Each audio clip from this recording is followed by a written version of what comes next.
Welcome back everyone. Eid की खुशियों में दोबारा से खुशामदीद। हमने आपसे कहा था कि ब्रेक के बाद आपको नए गेस्ट से मिलवाएंगे क्योंकि रौनकें तो ऐसे ही चलती रहेंगी। हमारे साथ इस टाइम हमें ज्वाइन किया है मौजन खान क्लियर साहब, जो कि जनरल सेक्रेटरी हैं पाकिस्तान साइकिलिंग फेडरेशन के। अस्सलाम वालेकुम सर, कैसे हैं आप? ईद मुबारक। हमारे साथ मौजूद हैं उम्मे लैला, जो कि बहुत ही खूबसूरत हैं और साथ साथ सिंगर भी हैं। अस्सलाम वालेकुम, कैसी हैं आप? बहुत आपको भी ईद की बहुत बहुत मुबारकबाद। बहुत शुक्रिया, थैंक यू। और ऐसे ही खुश रहना भी चाहिए ऑब्वियसली। मैं खुश हुई हूँ आपकी तारीफ से, जो आपने मेरी तारीफ की है। बहुत अच्छी बात है। कोई प्यारा लग रहा हो तो ऑब्वियसली कहना चाहिए कि आप अच्छे लग रहे हैं। और स्पेसिफिकली सर आपसे मैं बात शुरू करना चाहूँगी कि इस तरह से जब हम देखते हैं ऐसे सब आपस में लोग बैठे होते हैं, तो ईद वैसे नॉर्मल भी आपकी ऐसे ही गुजरती है? ईद बेसिकली एक ट्रेडिशन है फैमिली के साथ ही। आपको पता है कि वो ज़्यादातर तो होती है। जी जी। तो बचपन की ईद ज़रा डिफरेंट होती थी, फिर ज़रा लड़कपन में ज़रा थोड़ी और डिफरेंट हो गई। ओके। तो अब तो बिल्कुल ही डिफरेंट हो गई है। पहले ईद बड़े एंथुजियास्टिक होते थे कि ईद हम लेंगे, इधर से मामू से, चचा से, बड़े भाई से। तो अब वो वाला सिलसिला तो नहीं, अब तो ईद बस हमसे कलेक्ट करने के लिए आ रहे होते हैं। और होना इधर भी से आ ऐसा रहा है, चाहिए। इधर से आ रहा है, तो बस ज़रा ये डिफरेंट आता है। बाकी ईद ऑब्वियसली एक ऐसा दिन है जो नॉर्मली जो है वो फैमिली के साथ ही प्योरली जो है वो उसको सेलिब्रेट किया जाता है कि फैमिली के साथ स्पेंड किया जाए। उम्मे लैला, आप कैसे गुजारती हैं अपनी ईद का दिन? आज आपके साथ गुजार रही हूँ, ऐसे ही गुजारते हैं। दानिश बैठे हुए हैं, इनका और मेरा ईद तो हमारी तो साथ ही गुजरती है इतने साल। ऐसा ही है बिल्कुल। जिस शो में जाते हैं हम फिर आ गए हो वेरी गुड, इधर फिर ऐसे होता है। तो कभी ऐसा नहीं होता कि एक दूसरे को देखने को दिल ना करो फिर भी सामना हो जाए? नहीं, मेरा पहला गाना इन्होंने शूट किया था आज से 5 साल पहले, तो मैं तो इनकी बहुत शुक्रगुजार। मैं एज अ वीडियो डायरेक्टर बरकत वाला गाना था। और इनका पहला गाना मैंने शूट किया था। गाना बरकत वाला था। बल्कि ये भी बताते चलो, इनका और एक बड़ी अच्छी हमारी दोस्त है निमरा मेहरा, उसका आजकल गाना बड़ा हिट हुआ है, उसका भी हम लोगों ने पहले शूट किया था। क्योंकि हमारी प्रोडक्शन हाउस है अपनी, ये वीडियो देख रहे हैं, मैं इनके ना बड़े बरकत वाले हाथ है, जो निकलता है ना वो फिर निकल जाता है। नहीं, मैं लैला गाती है, बहुत अच्छी रूह आई है। तो कौन सा पहला गाना था जो रिकॉर्ड किया था उम्मे लैला ने? चन्ना मेरे घर आ, चन्ना मेरे। सुनाएंगे फिर आप हमें लाइव? यहाँ तो आपके चैनल में तो मैंने बड़ी बार सुना है, आपको भी सुना दूँ। फिर से एक बार सही। घर आ चन्ना मेरे आ, घर आ चन्ना मेरे आ, लंगन बहारा वाजा मारा, लंगन बहारा वाजा मारा, विच उडी का नैन मेरे, विच उडी का नैन मेरे, वेख बसंती चोला पाके तकनिया तेरा घर आ चन्ना मेरे आ, घर आ। बहुत खूबसूरत लैला, बहुत अच्छा गाती हैं आप। तो मुझे लगता है कि ब्रेक इन्होंने दिया और टैलेंट तो ऑब्वियसली पहले से मौजूद था एक तरह से। और ऐसे ही होता है, बहुत सारे लोग ऐसे होते हैं जिनको शायद प्लेटफॉर्म नहीं मिल रहा होता कि कहाँ जाके परफॉर्म किया जाए और वहाँ से फिर जाके चांस मिलता है। अच्छा उम्मे लैला, एक हमने और गाना आपका सुना है अभी, जो हमारा एक ड्रामा चल रहा है हम टीवी पर, वहाँ पे भी आपके जो गाने हैं वैसे चल रहे हैं, तो उसका प्रॉपर क्रेडिट मिला है आपको? हाँ जी, आफ्टर एवरी एपिसोड वो सिंगर्स की लिस्ट में जो है वो मेरा नाम आता है। ऑडियो क्रेडिट्स में सिंगर में उम्मे लैला लिखा होता है, हसन बादशाह लिखा होता है, जिन्होंने इस गाने का जो है वो ऑडियो प्रिपेयर किया था, जो मैंने भी आपको सुनाया, उसका भी ऑडियो उन्होंने ही बनाया। सही। तो अल्हम्दुलिल्लाह। तो बस ये कुछ हिस्सा सुनाएंगी आप हमें? हाँ, मैं आपको ज़रूर सुनाती हूँ। बातों बातों में कोई ऐसा भी धोखा दे गया, बातों बातों में कोई ऐसा भी धोखा दे गया, मेरी दुनिया ले गया और अपनी दुनिया दे गया, बातों बातों में कोई। बहुत खूबसूरत। लिटरली आप लोगों ने भी सुना होगा, शहर की आवाज से बिल्कुल मेल खा रही ना इनकी आवाज, ऐसे एक पूरा उस पर रखकर एक टोन की गई है। तो ये तो एक टैलेंट है उम्मे लैला आपके पास ऑब्वियसली। अच्छा सर, आपसे पूछना चाहूंगी, जैसे आपने कहा कि अभी जो जोशो खरोश होता है ना कि ईदी हमने कलेक्ट करना थी, वो कहीं पे जाकर खत्म हो गया हुआ है, अब सिर्फ हमें होता है कि देने वाला हाथ रह जाता है। इसके अलावा क्या ऐसा लगता है कि ईद पर और क्या ऐसी मसरूफियत होती है, कुछ खास ऐसा कुछ करते हैं आप? ज़्यादातर जो ईद के ख़ास मौके पे जो है वो गैदरिंग होती है, जो फैमिली है, भाई लोग होते हैं, सिस्टर्स सारे इकट्ठे हो जाते हैं हम लोग ना, क्योंकि ये एक ऐसा दिन होता है। मसलन अगर देखा जाए तो स्टार्ट होता है कि नमाज के बाद जो है वो सबसे पहले तो आज आपने मीठे में क्या खाया? मीठे में जो है वो जाने से पहले ना वो सवैयाँ जो है ना, क्या बात, दूध वाली, वो घर वालों की ये आदत, कई दफ़ा देर हो रही होती है तो हम कह रहे थे नहीं वापसी पे, तो घर वाले यही कहते हैं कि नहीं पहले मीठा मुंह करके जाना है, और अगर लेट हो रही हो तो बेशक वो थोड़ी सी शक्कर या चीनी ज़रूर डाल देंगे मुंह में कि मीठा मुंह किए बगैर नहीं आपने जाना, क्योंकि मीठी ईद है ना, मीठी। तो हम देखते हैं कि बचपन, आपने कहा लड़कपन की ईदें और होती हैं, बचपन की ईदें और होती हैं, तो कोई ऐसा वाकया है जो आपको लगता है कि सुनाना चाहिए? लड़कपन में ये होता है कि ईद जो है ना, हम ईद हमने जैसे होता है ना कि जैसे हमने एक प्लान किया होता है कि हमने बड़े भाईजान से ना ये इतनी ईद लेनी है, और बाकायदा मतलब मामू से इतनी ईद लेनी है, और बाकायदा उसके ऊपर बार्गेन और बाकायदा थोड़ी वो हल्ला गुल्ला होता है, नहीं मैंने नहीं, मैं ये लेनी। हाँ। कई दफ़ा नाराज़गी भी हो जानी कि उन्होंने कहना कि नहीं मैंने इतनी ईद लेनी, मैंने कहा मैंने नहीं इतनी ईद लेनी। तो फिर इस तरह का जो है वो बड़ा एक अच्छा यादगार अभी भी अगर हम सोचते हैं तो बड़ी खुश होता है कि हम कैसे जो है वो इन छोटी छोटी चीज़ों पे ज़िद किया करते थे, और फिर वो बड़े मान भी जाया करते थे। तो आज वही चीज़ें जो है हमारे बच्चे और जो है वो भांजे भतीजे जब छोटी छोटी चीज़ों पे ज़िद करते हैं तो हमें अच्छा लगता है कि ये चीज़ें जो है वही रिपीट हो रही हैं। तो उम्मे लैला हमारे पास आने के अलावा, डिफरेंट चैनल्स पर जाने के अलावा, इसके अलावा जब उम्मे लैला घर में ईद स्पेंड करती हैं वो कैसे करती हैं? घर में ईद स्पेंड करते हैं, बड़ों से ईदी लेते हैं, छोटों को ईदी देते हैं, मीठी ईद है तो मीठा खाते रहते हैं। तो बस ऐसे ही। हाँ बस ऐसे ही। मेरे स्टूडेंट्स आ जाते हैं, उन्होंने मुझसे मिलना ही होता है कि आप ही हमारी तो आपके बगैर ईद हो ही नहीं सकती है। म्यूज़िक के हवाले से मैं पूछने लगी थी कि म्यूज़िक के स्टूडेंट्स आते हैं? हाँ जी, म्यूज़िक के आते हैं। दूसरे तो अब नहीं रहे हैं, म्यूज़िक से पहले होते थे दूसरे, अब तो नहीं होते दूसरे। तो कोई लाइफ चेंज हुई है जैसे सिंगर बनने के बाद? एक 5 साल का दौरानिया आपने कहा कि 5 साल पहले किया था। हाँ जी, तो कोई डिफरेंस आया उससे पहले और अब? उससे पहले एक तो लाइफ बहुत सिंपल थी, क्योंकि मैं तब बहुत छोटी थी, कॉलेज में थी। जब जैसे यूनिवर्सिटी में आई तो साथ सिंगिंग के चक्कर में पड़ गई, तो बिल्कुल ही एक यूनिवर्सिटी लाइफ का एक्सपोजर होता है और साथ एक मतलब म्यूजिकल लाइफ का, दोनों चीज़ें बहुत डिफरेंट हैं, मगर आप दोनों को कंबाइन कर दे तो वो एक न्यू चीज़ बन जाती है, कुछ और ही। हाँ यह है कि लाइफ बहुत अच्छी होगी, बहुत कलरफुल हो गई है। आप इवेंट्स में जाते हैं, आप नए नए लोगों से मिलते हैं, न्यू प्रोजेक्ट्स करते हैं, न्यू जो है वो ज़िंदगी के एरियाज़ आप एक्सप्लोर करते हैं, आपका एक्सपोजर बढ़ता है, एक्सपीरियंस बढ़ता है, आप कुछ ना कुछ गेन करते हैं।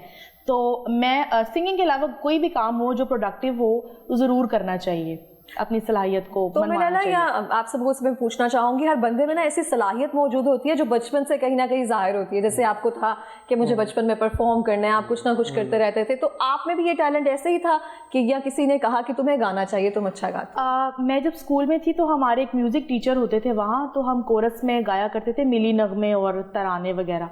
तो वो सर मुझे सब बच्चियाँ गा रही होती थी तो वो मुझे सर कहते थे आपकी आवाज़ मैजिकल है, मगर मुझे समझ नहीं लगती थी कि इसका क्या मतलब मैजिकल क्या होती है, कि मतलब इसका क्या मतलब हुआ, सब गा रहे हैं मैं भी गा रही हूँ, इसमें ये क्या हुआ। फिर मैंने नात पढ़ना शुरू कर दी, सब नात खानी से ही शुरू करती हैं हमारी बच्चियाँ ज़्यादातर, तो मुझे ऐसा लगता था कि मैं अच्छी पढ़ती हूँ। उसके बाद जब मैं कॉलेज में गई तो फिर मेरी क्लास मेट्स मुझे कहती थी तुम्हारी आवाज़ बहुत प्यारी है।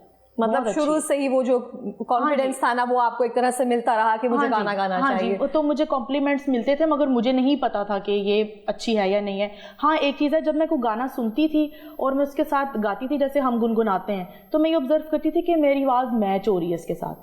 वो तो अब मुझे पता चला कि प्लेबैक सिंगिंग कहते हैं समथिंग, नहीं उसको हम कहते हैं कि उस स्केल में आपने स्केल में गा लिया ना, हर गाने का एक स्केल होता है, लेवल होता है ऑडियो का, तो वो नेचुरली मैच हो जाता था। तो मैं कहती थी कि मेरी आवाज़ मिल कैसे गई है, ये तो उसके अंदर शामिल हो गई है। अब मुझे पता चला कि शायद मैं वो स्केल पकड़ लेती थी उसका। सही हो गया। अच्छा देखिए ना, हमारे पास इतने टैलेंटेड लोग मौजूद हैं, यहाँ पे ड्रमिस्ट भी मौजूद है, हमारे पास सिंगर भी मौजूद है, एक और सिंगर मौजूद है, तो मैं देखती हूँ स्पेसिफिकली जुगलबंदी होती है, तो वो ना हो जाए थोड़ी सी, मुझे लगता है कि अच्छा हो जाएगा, मज़ा आएगा। अच्छा, जुगलबंदी से मुझे याद है क्योंकि उम्मे लैला जो है वो रावियन है और गवर्नमेंट कॉलेज से पढ़ी हुई है माशाल्लाह से। मेरा भी वहाँ पे एडमिशन था, बट मैं तब मेरे यूके में कुछ शोज़ थे जिसकी वजह से मैं नहीं जा पाया।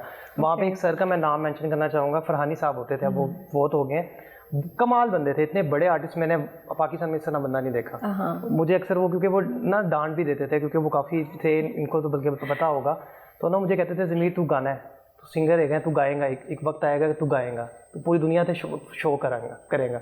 पंजाबी मुझे सही तरह नहीं आती, तो मुझे अभी भी उनका ना वो वर्ड याद है अभी तक। तो ये जुगलबंदी की बात हम लोग ना बैठ के ना करते थे एक दूसरे के साथ, कभी कोई दोस्त आगे, कभी कोई जीसी में हम लोग जिसके साथ मर्जी ज्वाइन कर लिया, एक जैम पैक वो कर दिया। लेकिन ये इसके लिए हम लोग एक स्टूडियो में होता है, एक ना पूरे म्यूजिशियन हो, साथ ड्रम्स लगे हों, पियानो हो, बेस गिटार हो, लेकिन कुछ ना कुछ तो शुरू करते हैं ना। लैला पकड़ी लेंगी कहीं से, वो ब्रेक के बाद कर लेंगे सब चीज़ें देखनी पड़ती है, उनका सूट देखना पड़ेगा, जाहिर है वो चीज़ें कुछ होती हैं वो देखनी पड़ती हैं। शुरू तो करते हैं ना, हम स्टार्ट करते हैं, चले लेट्स सी। आर्टिस्ट के लिए तो ऑब्वियसली कुछ मुश्किल नहीं है, स्टार्टिंग में हमारे मैच हो जाएगा। हमारी तारीफें करते करते भाई मैं इतने आर्टिस्ट को वैसे तो नहीं छोड़ सकती ना सुने बगैर कुछ। स्केल चाहिए, क्योंकि ये चीजें जो आर्टिस्ट है वही समझ सकता है कि वो स्केल हाँ, मैं देख रही हूँ, एक आई कांटेक्ट हो रहा है, बड़ी एंड जरूरी ऑल। होती हैं, देखें।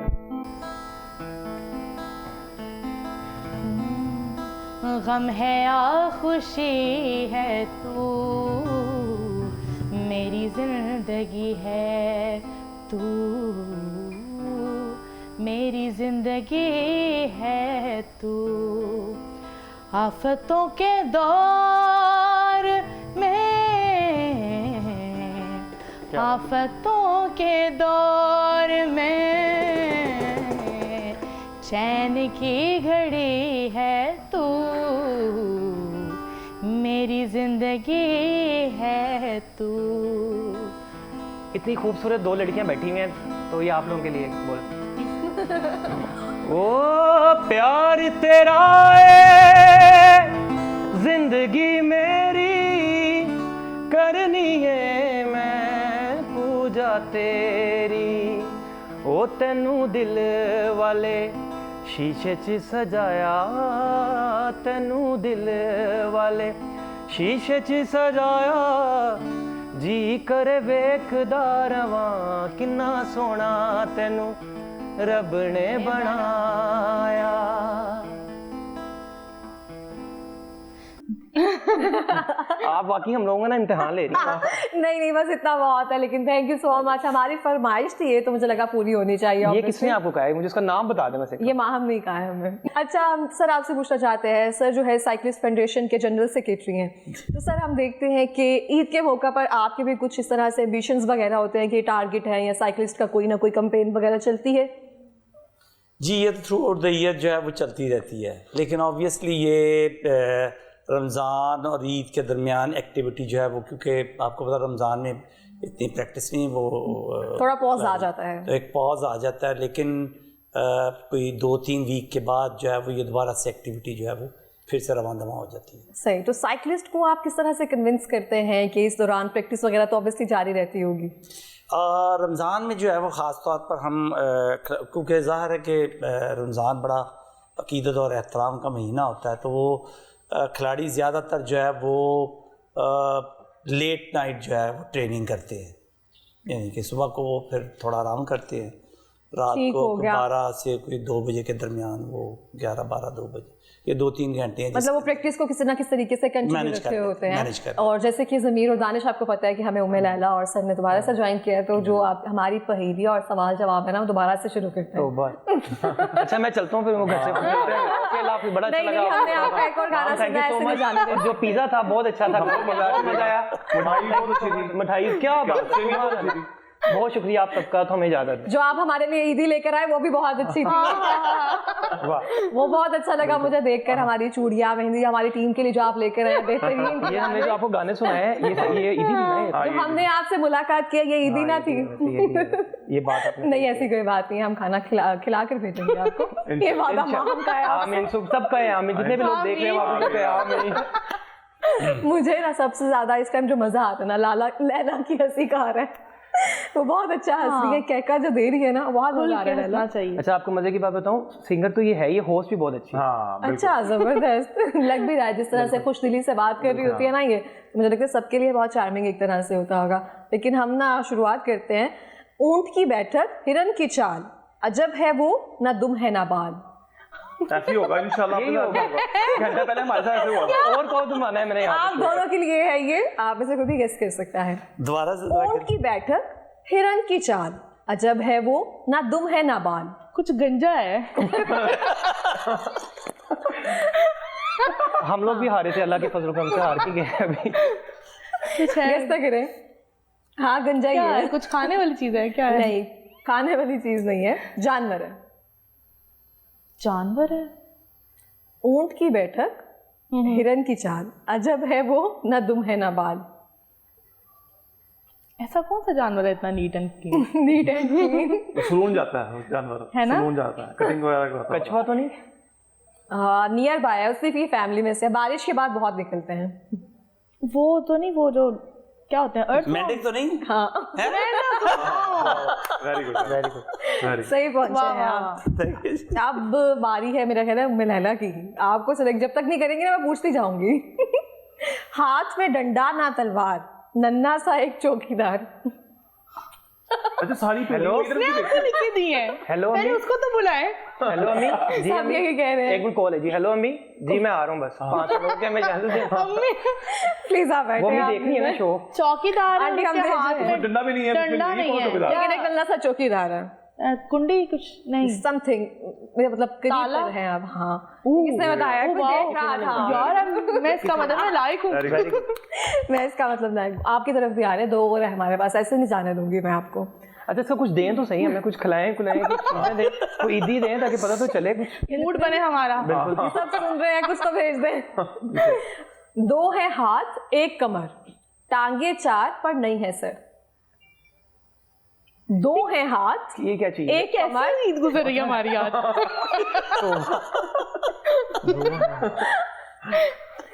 टांगे हैं 4 पर नहीं है सर। लैला अब आप मेरे साइड लेंगी? अच्छा कुर्सी। हाँ किसने बताया आपको? बिल्कुल गलत आया। अब 5 नहीं, बिल्कुल सही चीजें, बताया। 5 चीजें, अभी 1 2 3 4 5 बंदे, 5 चीजें आएंगे। अच्छा अब हमारा सवाल है दानिश से। जी एक कागज जो लेकर आया, जो मांगा सो उसने पाया। दागिया। एक कागज जो लेकर आया, जो मांगा सो उसने पाया। एक कागज है वो, जो कोई भी जहां भी लेकर जाता है ना उसको वो चीज मिल जाती है। पैसे। हाँ रुपया। और ये हकीकत है मेरा ख्याल है। बिल्कुल जो मांगेगा उसको मिल जाएंगे। मैं आपसे मांगूंगा आप दे देंगी इंशाल्लाह आमीन सुभान।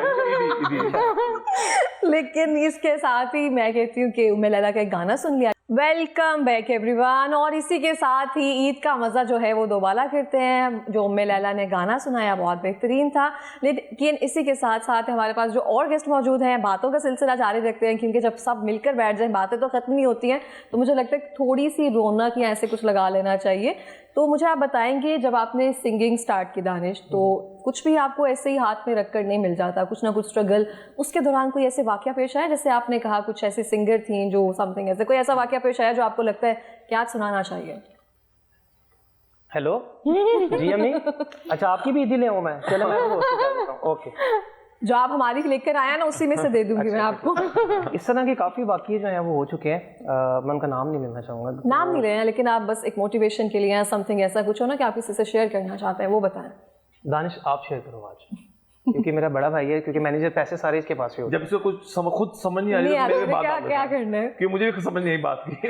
अब क्या कहना इनकी चाहिए? ऐसी स्टोरियां है ना जो कि अभी आपको खुदा पता का नहीं। नाम है उम्मे लैला, जब लाइव बैठे वो आपको पता होता ना, तो शो का रुख जो है ना अभी कहीं और होता। स्कूल के जमाने में कहाँ का रुख? हम बचपन के दोस्त हैं, हम लोग जब इतने होते थे ना, हम तब के दोस्त हैं। ओके, बिल्कुल। तो उम्मे लैला कुछ तो बताना चाहिए आपको हमें इनके बारे में। आप उनकी लुक्स देखें और आप ये सोचें कि इनकी कितनी फीमेल फैंस होंगी। हाँ, ये और और बचपन से कितनी होंगी, स्कूल में कितनी होंगी। यार वो मम्मी देख रही है, मैं कुछ बता रहा अच्छा एक वाकई मैं बता देता हूँ। अभी एक हम लोगों का ना एक वो अभी लग रहा है कि लैला कुछ बता ना दे, चलो मैं कवर कर ही लेता हूँ। रिसेंटली ना एक लड़कियों के कॉलेज में हम लोग परफॉर्म कर रहे थे और लिटरली मेरा जो कोट था वो फट गया था और दानिश भाई मुझे क्यों खींच रहे थे आपको? हाँ जी बिल्कुल। एक ऐसा भी होता है? हाँ, इस तरह भी होता है, काफी वाकई ऐसे हैं। अब उम्मे लैला से भी मतलब उम्मे लैला से कह रही थी, उससे भी पूछे हो कुछ आप उससे। मेरा तो यही वाकया था कि मुझे जितना याद है। तो डीएम्स में ऐसे कुछ मैसेजेस वगैरह आते हैं जैसे पुराने जमाने में खून भरे खत आते थे या ऐसा कुछ? हाँ आते हैं। नहीं, खत आते कि डीएम्स आते हैं? डीएम्स आते आप अपनी कमीज देखे खून से भरी हुई। हैं। मैंने अभी भी चींटे पड़ी हुई हैं। हाँ बिल्कुल, वो ब्लेड मार मार के ना मैंने अपने इसकी साफ किए हुए अपने साथ। तो मुझे लगता है डीएम्स के सारे जवाब देते होंगे, चेक करते होंगे प्रोफाइल्स वगैरह जाकर ना, कौन क्या कर रहा है। कौन सी खूबसूरत लड़की आई है। हाँ, चेक करते हो जाकर। देखता हूँ। तो ऐसा है कि कोई फीमेल फैन जो है वो बिल्कुल पीछे पड़ गई हो? बहुत दफा होगा ऐसा। क्या ऐसा कुछ? शादी तक पहुंच गई थी बात एक।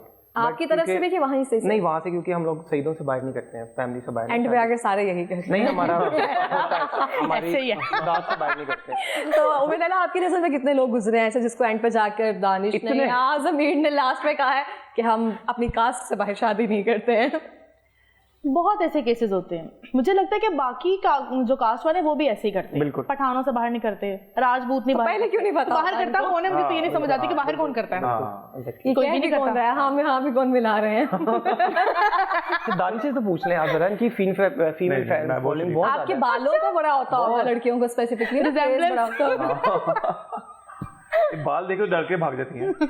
नहीं, कर्ली बाल मुझे लगता है कि बहुत सारी लड़कियों को अच्छा लगता है। जी हाँ, नहीं अच्छा लगता है, मगर मुझे वैसे मेरे तो नेचुरल बाल है ना कर्ली। कुछ लोगों को अच्छा लगता है, कुछ लोगों को नहीं लगता, कि जिस तरह आप दिल में हंस रही हैं। दिल में नहीं, जब मैंने ऊपर भी दिल में होती है, उसकी ऊपर से निकल आती है। तो ये है। नहीं, ऐसी कोई बात नहीं है। अच्छा उम्मे लैला, ऑब्वियसली माशाल्लाह आप इतनी खूबसूरत हैं, तो आपका कोई शादी का प्लान या ऐसा कुछ चल रहा है कि ईद पे या उसके बाद? नहीं जी, ऐसी बात ना आप करें, मेरे भी घर वाले देख रहे हैं, उनका जहन ना बनाया। नहीं, घर वाले फोर्स वगैरह करते हैं इस तरह से कुछ? इतना फोर्स अभी मैंने आपने नहीं कभी फोर्स किया कि अब कर दो? नहीं जी, मैं तो राइट बंदा नहीं मिल रहा या अभी लग रहा है कि थोड़ा और टाइम देना चाहिए? एक तो राइट बंदा भी नहीं मिल रहा, दूसरा ये है कि मैं सही कह रही हैं, आप इनकी बचपन के दोस्त हैं। नहीं, बिल्कुल सही कह रही हैं। ऊपर से जो आर्टिस्ट होते हैं ना, उनका काम होता है पहले कुछ बन जाए। हाँ, यही मेन रीजन यही है। बहुत जरूरी है। ढूंढने के लिए आप निकले तो खुदा भी मिल जाता है, मगर ये है कि मैं कह रही हूँ कि थोड़ा सा और कोशिश करने, हो सकता है कुछ और हो जाए। अभी मैंने एमफिल में MS में लिया है एडमिशन लिया है। हाँ, कर रही हूँ। फर्स्ट सेमेस्टर के एग्जाम्स भी दे दिए हैं। तो मेरी मदर नहीं विलिंग थी, वो कह रही थी बस बहुत पढ़ लिया, BS कर लिए 4 साल का, कोई ज़रूरत नहीं है, अब हम तुम्हारी शादी करेंगे। तो सर आपकी क्या राय है इस बारे में? बच्चियों की जल्दी शादियां कर देनी चाहिए? ये सब कह रहे हैं कि हम कुछ बन जाए, या कोई ऐसा पार्टनर भी मिल जाता है ना जो साथ मिलकर स्ट्रगल करता है हमारे हर मौके पर, या फिर कोई डिपेंडेंसी कुछ आ जाती है? आप क्या कहते हैं इस बारे में? ज़ाती राय दूंगा, क्योंकि ऑब्वियसली आप इस कितने साल हो गए शादी को? मेरी शादी को माशाल्लाह 37 इयर्स। मतलब बहुत टाइम हो I was गया। 21 years old जब मैंने शादी कर ली। पसंद की शादी थी आपकी भी? नहीं, पसंद की शादी नहीं थी, फैमिली में थी, घर वालों की अरेंज मैरिज थी। तो कैसी गुजर रही है? आपको लगता है कि बच्चियों को भी अरेंज मैरिज कर लेनी चाहिए? मैं देखिए, मैं मानता हूँ कि शादी जल्दी कर लेनी चाहिए। ओके।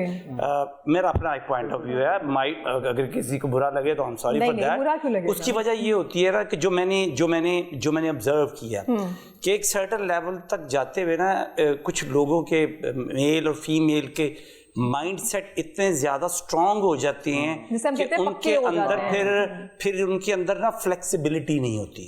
अर्ली एज में ना जो क्योंकि फ्लेक्सिबिलिटी बहुत जल्दी होती है, तो उसके अंदर अंडरस्टैंडिंग डेवलप जल्दी हो जाती है एज कम्पेयर टू देर करने से।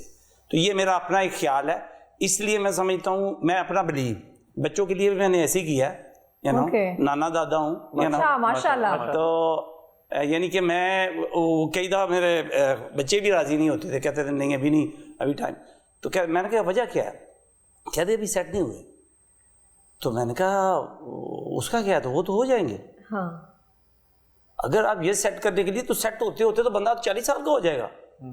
तो 40 साल के बाद अगर शादी करेंगे तो आप ऐसे ऐसे कर रहे होंगे तो बच्चे जो है वो आपको खींच रहे होंगे। I'm sorry to say that। Okay। लेकिन ये मेरा अपना एक है कि इसको जब इंसान को सही मैच मिल जाए 23 से ऑनवर्ड, तो अगर अच्छा मैच मिल जाए तो मेरे हिसाब से उसको डिले नहीं करना चाहिए। तो अगर आपको मौका मिलता, जैसे आपने कहा कि 37 इयर्स बैक आपकी अरेंज मैरिज हुई थी, तो उस टाइम पे ऑब्वियसली रिवाज तो नहीं कह सकती, लेकिन था कि लव मैरिज करने का कोई सीन था कभी आपका? बहुत कम था उस वक्त तो। खैर क्योंकि आपको पता है इंटरनेट नहीं था, मोबाइल फ़ोन नहीं था, तो आज के दौर में तो आप देखें कि ऐसे। लेकिन मेरे अम्मी और पापा की लव मैरिज थी, वो भी मेरे ख्याल उनकी शादी को इतना टाइम हो गया हुआ है, तो मेरा ख्याल तब भी चलता था, सब खतों किताबत होती थी समथिंग, और ज्यादा खास था। मेरे ख्याल से लव मैरिज कोई बुरी बात होनी चाहिए, और अंडरस्टैंडिंग बहुत जरूरी है। आपकी अंडरस्टैंडिंग जब तक नहीं है, मैंने अक्सर ऐसे सिंगर्स देखे हैं जो दोस्त हैं, शादी हो गई, तुम उस लड़की के साथ पिक्चर क्यों बना रहे थे, वो तुम्हारे साथ क्यों खड़ी थी, मतलब इस तरह की चीजें होती हैं। इस वजह से आप लोग शादी मतलब अच्छा अभी तो दानिश बैठा है, बेचारी इसकी शादी होनी है। इन्होंने कहा ना बुरा ना बनाए, मैं तो हम कह रहे हैं दिल में खुश हो रहा है कि शादी की बात हो रही है। मैं खुश हो रहा हूँ, हमें तो खुशी हो रही है। मैं तो वेट में हूँ अभी, बल्कि एंड में आपकी अम्मी से बात करूंगा। अम्मी की तरफ से दिले क्या बहुत अच्छा करते हैं, मैं सोच रहा हूँ बाद में अम्मी से बात करूंगा। नहीं अम्मी तो कहते मैं हाजिर हूँ। मैं मोटिवेट करता हूँ अगर मुझसे पूछे ना, क्योंकि मैं ज़ाहिर मेरा स्पोर्ट्स के साथ नहीं, मेरा एजुकेशन सेक्टर से मेरा ताल्लुक है ज़्यादा। 23 मेरी भी नहीं हुई है तो यार वैसे ना जल्दी कर लेनी चाहिए। इसलिए जो है मुझे अगर कोई पूछे तो मैं तो हमेशा जो कहता हूँ कि अच्छे काम में देर किस चीज़ की। बिल्कुल ट्रूली अगर अच्छा प्रपोजल है, अगर नहीं है तो ये नहीं है कि आपने वो जो भी आया उसके साथ आपने उसको फेंक ही दिया, ये नहीं करना। लेकिन अच्छा प्रपोजल किसी भी एज में आ सकता है, वो 23 में भी आ सकता है, वो 28 में भी आ सकता है। वंस वो अगर आ जाए तो मैं समझता हूँ कि उस पर मेरा ख्याल है कि फिर बंदे को गैर ज़रूरी जो है ना डिले नहीं करना चाहिए कि नहीं मैं अभी कुछ कर लूँ तो फिर मैं या इस लेवल पे पहुंच जाऊँ, तो वो नहीं मेरा ख्याल करना चाहिए। उसको कर लेना, क्योंकि जिंदगी के बाकी मामला वो साथ साथ चलते रहते हैं। लेकिन मुझे ऐसा लगता है आप जितना मर्जी कहते जाओ ना कि हमने अभी नहीं करनी है, अभी टाइम कम है, जो चीज होनी है वो रब्बे ताला ने ना अपने उसमें करनी है टाइम पे। जब उसका वक्त मुकर्रर है, आप 100 बहाने हीले बनाए ना, वो हो जाना होती है। हमारा कुछ नहीं होता, हम तो सिर्फ बातें ही कर सकते हैं। लेकिन ये कि पहले शादी छोटी एज में इसलिए जरूरी है क्योंकि जिंदगी का कुछ नहीं पता, मैक्सिमम 40-50 एज बहुत जो कम हो गई है। हमारी डाइट पे डिपेंड करता है ना। अब लोग जिम नहीं करते, एक्सरसाइज नहीं करते हैं कुछ लोग, तो ये है कि अब जब आपकी औलाद जब होती है खैर से, तो जब आप थोड़े से बड़े हो जाते हो तो आपके पास तक तो आ जाता है ना बच्चे। मैंने कुछ ऐसे भी दोस्त देखे हैं जिनकी माशाल्लाह औलाद, उनकी हाइट उनकी सेम अपने वालिद साहब की तरह है। जनरेशन गैप जो है वो नहीं रहता, तो वो आपको संभाल तो सकते हैं ना, आपका आसरा बन जाते हैं बच्चे। तो ये मैं ये नहीं कह रहा, ये वैसे ही मैं बता रहा हूँ आपको एक बात कि हो जानी चाहिए। आप उनको कन्विंस नहीं कर रहे, सिर्फ बता रहे हैं। नहीं अम्मी की तरफ से डिले है या आप दोनों की तरफ से वैसे बहाने कर? यार अम्मी तो पीछे पड़ी हुई है इसी दानिश के लिए, क्योंकि बड़ा यही है कि अब कर ले, क्योंकि ज़ाहिर है वो अकेली होती हैं घर पे, तो वो कहती हैं अब कर ले शादी, एज का कुछ, जिंदगी का कुछ नहीं पता, वो पीछे पड़ी हुई कह रहा नहीं सोचूंगा जाके। लैला आपको कैसा लड़का चाहिए? मुझे कैसा लड़का चाहिए, कैसा होना चाहिए आप बताएं? मैं अपना बताऊंगी, आप तो मेरा ख्याल है कि साइड बाय साइड बता ही दें तो ज्यादा बेहतर तक ताकि लोगों को भी तो पता चले कि आप क्या एक्सपेक्ट कर रहे हैं। तो मेरा ख्याल है कि 1 by 1 मेरा ख्याल हो जाना चाहिए। बिल्कुल। बताएं आप लैला कैसा चाहती हैं आप लाइफ पार्टनर? सबसे पहले तो वेल सेटल्ड हो, शरीफ हो और अंडरस्टैंडिंग हो, बस यही होता है और क्या होता है।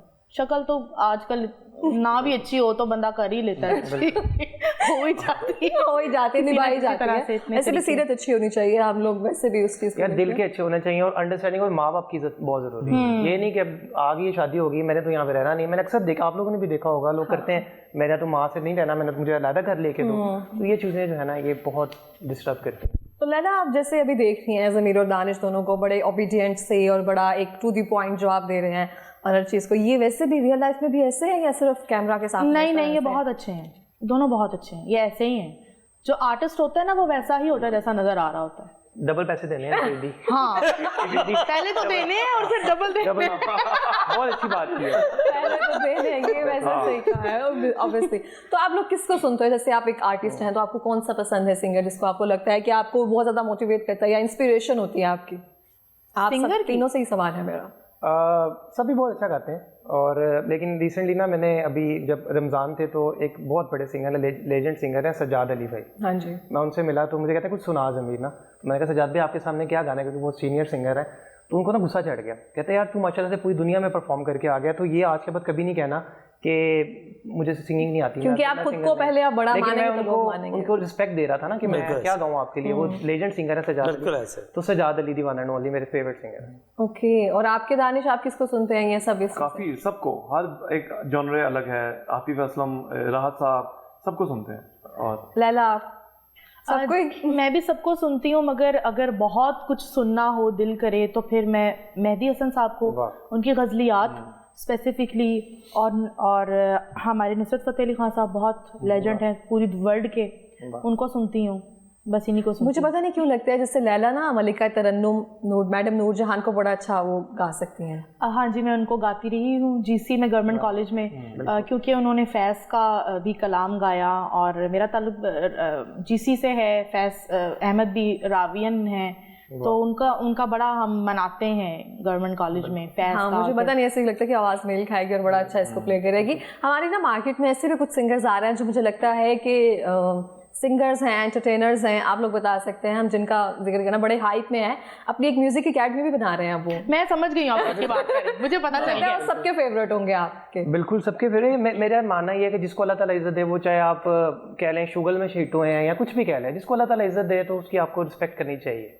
मेरा तो एक है कोलैबोरेशन का प्लान, फिर सेम इज्जत वो आप लोग होता है ना, कोलैब जो भी हिट जा रहा होता है उसके साथ कोलैब कर लिया जाए, सेम फैन फॉलोइंग भी आ जाती है और ये एक बड़ा ट्रेंड है। देखिए उनको एज एन एंटरटेनर, क्योंकि वो एंटरटेनर है ना, वो एंटरटेन कर रहे हैं लोगों को, शादियों में जाते हैं डांस करके या जैसे भी करके लोग खुश हो रहे हैं, वो एंटरटेन करें, उसके बाद पैसे ले रहे हैं। तो अगर कोई ऐसा प्रोजेक्ट हो जिसमें वो एज एन एंटरटेनर अपीयर होंगे, लोग खुश हो जाएंगे, तो क्यों नहीं, व्हाई नॉट। लेकिन मैंने ये भी सुना कि मतलब ना आप जैसे पढ़ रहे होते हैं कि वहाँ की जो जब भी जाते हैं वो जहाँ भी परफॉर्म कर रहे होते हैं ना, वहाँ की कोई टिकट नहीं होती है, एंट्री टिकट, एग्जिट टिकट होती है कि बाहर आने के आपको पैसे देना पड़ेंगे एक तरह। नहीं, वो बड़े पैसे लेकर जा रहे हैं, आपको पता ही नहीं है। और बंदा भी अच्छा है वैसे, नो डाउट।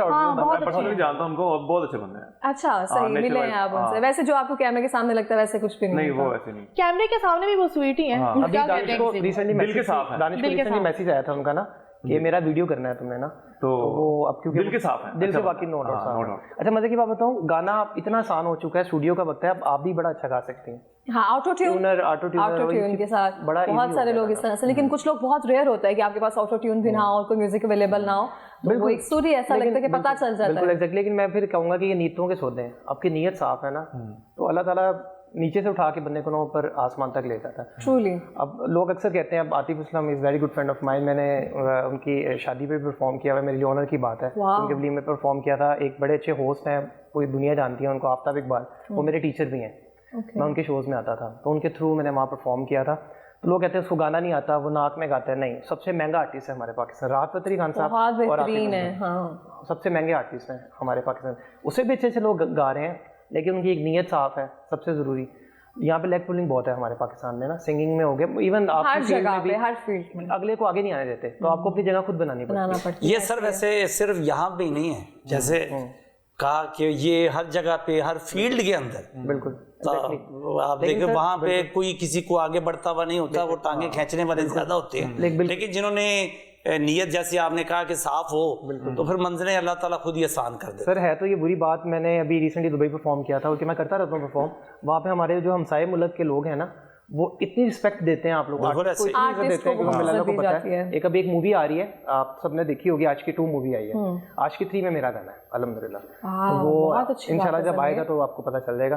तो मतलब इतनी रिस्पेक्ट मैं आपको बता नहीं सकता। यहाँ पे तो है कि अभी आप उठ के गई हैं यार, वो उसको तो होस्टिंग नहीं आती यार, वो सिंगर हो, क्या बात है। हमारे यहाँ पे ना ये बहुत चीज़ें हैं, मुनाफिकत बहुत है यहाँ पे पाकिस्तान में। बाहर मैंने नहीं देखी, लोग अक्सर कहते हैं कि हम साहब मुल्क हमारा बहुत बुरा है, लेकिन नहीं, वो दिल के बहुत अच्छे हैं।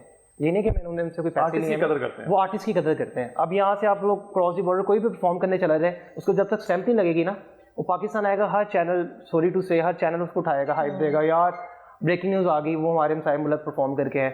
तो ये हमारे यहाँ पे अनफॉर्चुनेटली है पाकिस्तान। बहुत ज़्यादा बिल्कुल इस तरह से हमारे जितने भी लेजेंडरी अदाकार हैं उनको जब अदालत में होते हैं वो तो कोई पूछने नहीं जा रहा होता, और फिर जब उनकी डेथ हो जाती है तो फिर सब एक तरह से रहते हैं कि आपको मतलब कामयाब होने के लिए या फिर आपको नामवर होने के लिए ना मरना ही एक तरह से पड़ता है, फिर बाद में कदर की जाती है। ऐसे वो बहुत अच्छा बिल्कुल इस तरह से, हाँ, जीते जूते कदर की नहीं और बाद में वो बहुत अच्छा इंसान। ऐसे ही बिल्कुल इस तरह से। तो सर आपसे पूछते हैं, जैसे इतने सिंगर्स बैठे हुए हैं तो आप जैसे आप कह रहे हैं तो आप भी कुछ सुनते होंगे, कोई शेर व शायरी, कुछ तो शुगफ होगा?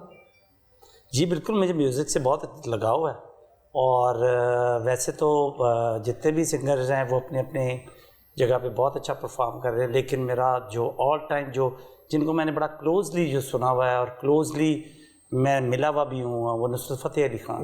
नुसरत साहब ज़बरदस्त। और उनके हमने न्यूयॉर्क में बाकायदा शोज़ हमने करवाए हुए हैं, क्योंकि मैं तब अमेरिका में रहता था, मैं कुछ 17 ईयर्स वहाँ पे रहा हूँ अमेरिका में।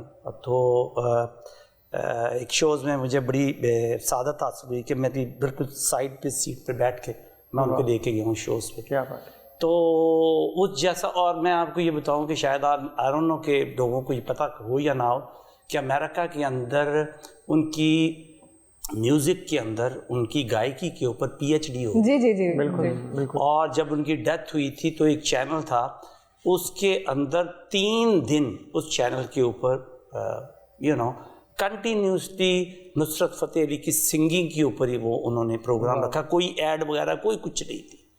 मतलब इतना वहाँ पे उनको लोग सुनते थे, और वहाँ पे जब भी उनका शो होता था, आई मीन पाकिस्तानी, इंडियन तो क्या, इवन अमेरिकन जो है वो उनके दीवाने होते थे। क्या बात। और हम कई दफ़ा पे ये सोचते थे इनको समझ क्या आ रही होगी, लेकिन वो इतना और वो उन शोज़ की इतनी कॉस्टली जो है वो उनकी टिकट्स होती थी, और वो उसको बड़े आराम से उसको, तो मैं समझता हूँ कि वो हमारे ऐसे लेजेंड रहे हैं।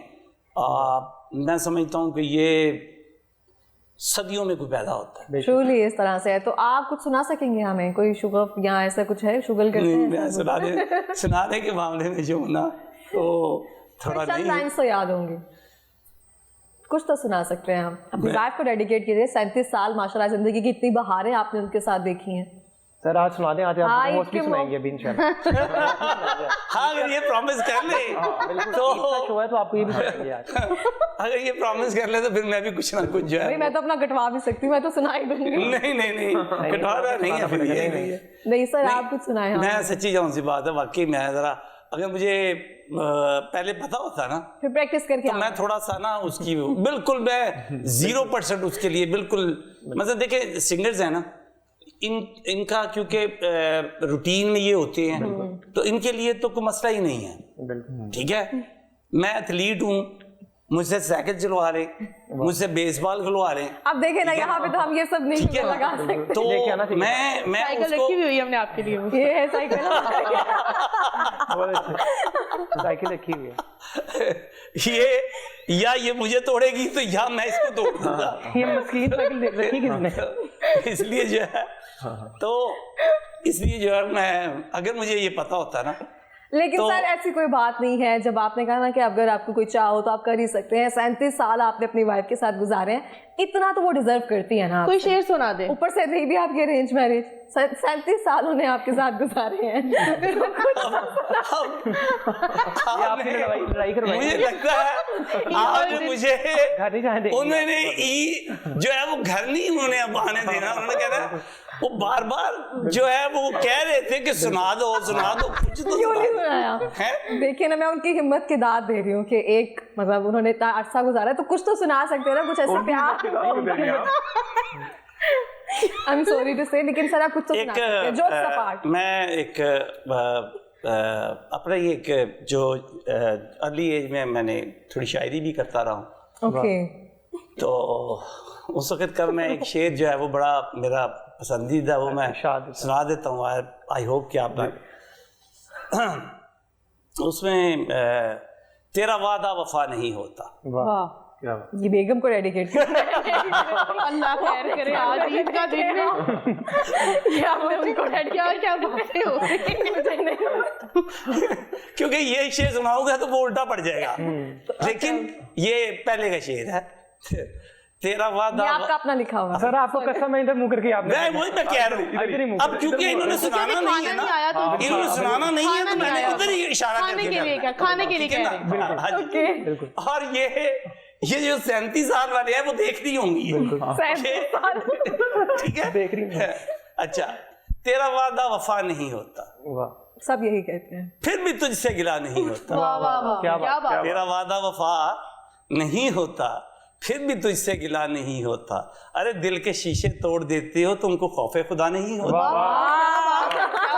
बहुत अच्छे से आधे पहले सुना देते थे गाने की जगह। इतना अच्छा शेर। तो क्योंकि अब कहा गया था तो कुछ ना कुछ तो आया, तो यही बस ज़हन में आया। क्या कहने हैं? फिर भी भाभी के लिए उन्होंने कोई ना कोई शेर सुनाई दिया, सिर्फ इस खौफ के मारे कि घर जाके ये ना कहें कि कैसे कुछ भी नहीं सुनाया। कुछ नहीं कहा। क्या फायदा इतना लिखने का। अच्छा, अब हम लोग लाइव जा रहे हैं, ईद का दिन है, आपके जो होने वाले जो शोहर हैं उनको भी कोई डेडिकेट आप कुछ सुना दें आज। हमारी फरमाइश है ये। मैं क्यों सुनाऊं? अब उन्होंने भी सुनाया ना, देखिए आपको भी कुछ सुनाना पड़ेगा। गाना सुना दे, इट्स अप टू यू। गाना नहीं, मैं एक शेर डेडिकेट कर सकती हूँ। which ever मैंने। हाँ, ये है, गुलों में रंग भरे वाह। बादे नो बहार चले, चले भी आओ के गुलशन का कारोबार चले। जल्दी आएगा, जल्दी आएंगे हम जल्दी आए, जल्दी आए। इंशाल्लाह। हम लोग परफॉर्म करेंगे आपकी शादी पे इंशाल्लाह। ये तो कह दिया, अभी कमिटमेंट करके जाओ। उम्मे लाला भी परफॉर्म। पैसे लेकर। मैं भी कहने लगी पैसे। बिल्कुल डन डन है, हम पैसे लेकर फिर ऐसे अभी भी कमिटमेंट, जैसे बाकी सब जगह से चेक्स मिले हैं वैसे ही मेरे से चाहिए। पक्का इस शो का नाम शर्मिंदगी शो है, कंफर्म। ईद शर्मिंदगी। बिल्कुल, ईद शर्मिंदगी। अच्छा सर, बहुत शुक्रिया सर, आपने एक शेर भी डेडिकेट किया, आप हमारी महफिल का हिस्सा भी बने, और आपके पेरेंट्स का बहुत शुक्रिया। जाते हुए आप कोई पैगाम देना चाहेंगे? मैं अपने पाकिस्तान के लोगों को, और ख़ास तौर पर इस ईद के पुरमसरत मौके पे ये पैगाम दूंगा कि ख़ास तौर पर ईद के मौके पे जो है वो अपने अजीज़ व कारब का, अहले मोहल्ला का और उन सफ़ेद पोश लोगों का जो सामने नहीं आते हैं, उनको ईद की खुशियों में ज़रूर शामिल करें। क्या बात है। क्योंकि ईद का मकसद फिर ही उसका हम हासिल करते हैं, क्योंकि अगर उनको शामिल नहीं करते हैं तो हमारी ईद जो है वो बेमाने और बेरंग ईद होगी। तो उन रंगों में उनको साथ अपने शामिल ज़रूर करें। क्या बात। बिल्कुल इस तरह से। बहुत शुक्रिया सर प्रोग्राम में आने के लिए। लैला, आप क्या कहना चाहेंगी? सर ने जो फरमाया, मेरा ख्याल है कि इतनी सीनियर शख्सियत के बाद हमारा छोटों का कहना तो नहीं बनता, मगर मैं देखने वालों को यही कहना चाहूँगी कि ईद के मौके पर आप खुद भी खुश रहें, खुशियाँ बांटें और लोगों को भी खुश रहने दें। और लैला, बहुत शुक्रिया आपके प्रोग्राम में आने के लिए। आप बहुत प्यारा हस्ती हैं, आप ऐसे ही हमेशा हंसती मुस्कुराती रहें। और आप दोनों से हम पैगाम भी लेंगे, लेकिन इसके साथ साथ आपके गाने के साथ हम वाइंड अप करेंगे। बिल्कुल, क्योंकि इस महफिल में जब तक मौला अली का नाम ना आए तो वो उस महफिल का मज़ा नहीं आता। शुरू ही हमें वहीं से करना। बिल्कुल बिल्कुल। बट ये है कि अब लास्ट पे हम लोग वो करेंगे। उससे पहले ये मैं कहना चाहूँगा कि अपने दिलों से ना नफरतें जो है ना वो मिटा दें। ज़िंदगी का कुछ भी नहीं पता, तो छोड़ दें कि यार उसने मुझे पूछा नहीं, जैसे सीफा साहब ने बात की थी। मत सोचें कि यार मैं छोटा हो जाऊँगा, बड़ा हो जाऊँगा, इनको सॉरी कहूँगा। मत करें। आप जफ्फियाँ डालें, अपनी लाइफ एंजॉय करें, सब अपने जितने भी गम हैं, टेंशन है, दूर करके और अपने माँ बाप की इज़्ज़त करें, सबसे ज़्यादा ज़रूरी। क्योंकि आप जो कुछ भी होते हैं अपने माँ बाप के, लाख कोई कहे कि मेरी दुआ है, नहीं, आपकी माँ बाप जो है वो दुआ कर सकते हैं, वो कोई भी नहीं कर सकता। तो मेरी वैसे ये है कि ईद के मौके पे अपनी माँ बाप की इज़्ज़त करें। बहुत खूबसूरत पैगाम है आपका ज़मीर। दानिश, आप क्या कहना चाहेंगे? मैं ये कहूँगा कि किसी का दिल ना दुखाएं, वो कोई भी हो, छोटा हो या बड़ा हो, दिलों में रब बसता है। किसी का दिल ना दुखाएं, वो आपका दोस्त हो, आपका भाई हो, आपके साथ काम करने वाला हो, किसी का ना दुखाएं दिल। बस ये मैसेज है मेरा। बिल्कुल इस तरह से, और होना भी इस तरह से चाहिए। हम ईद की बात तो करते हैं, लेकिन ये ईद सिर्फ एक दिन की नहीं होती है, और एक दिन नहीं हमें सबका ख्याल रखना होता। और ना ही रमज़ान सिर्फ इसलिए होता है कि आप सिर्फ उस एक महीने के अंदर दूसरों का एहसास करें, दूसरों का दस्तरखान का उनको सजाते रहें, बल्कि ये साल हर साल के लिए एक प्रैक्टिस करवाई जाती है कि पूरा साल जो है, जो भी लोग हैं, आप अपनी दुआओं में उनको याद रखें, और जिनको भी जो भी ज़रूरत है, अगर आपको अल्लाह ताला ने इस तरह से इस काबिल बनाया, इस्तात दी है, तो उनको लाजमी अपनी खुशियों में शामिल करें। और इसी पैसेज के साथ हम करते हैं आज की ट्रांसमिशन का वाइंड अप। मुझे इजाज़त दीजिए, अल्लाह नेगेबहान। लेकिन स्पेसिफिकली हम सुनेंगे यहाँ पे ज़मीर और दानिश से गाना जाते हुए।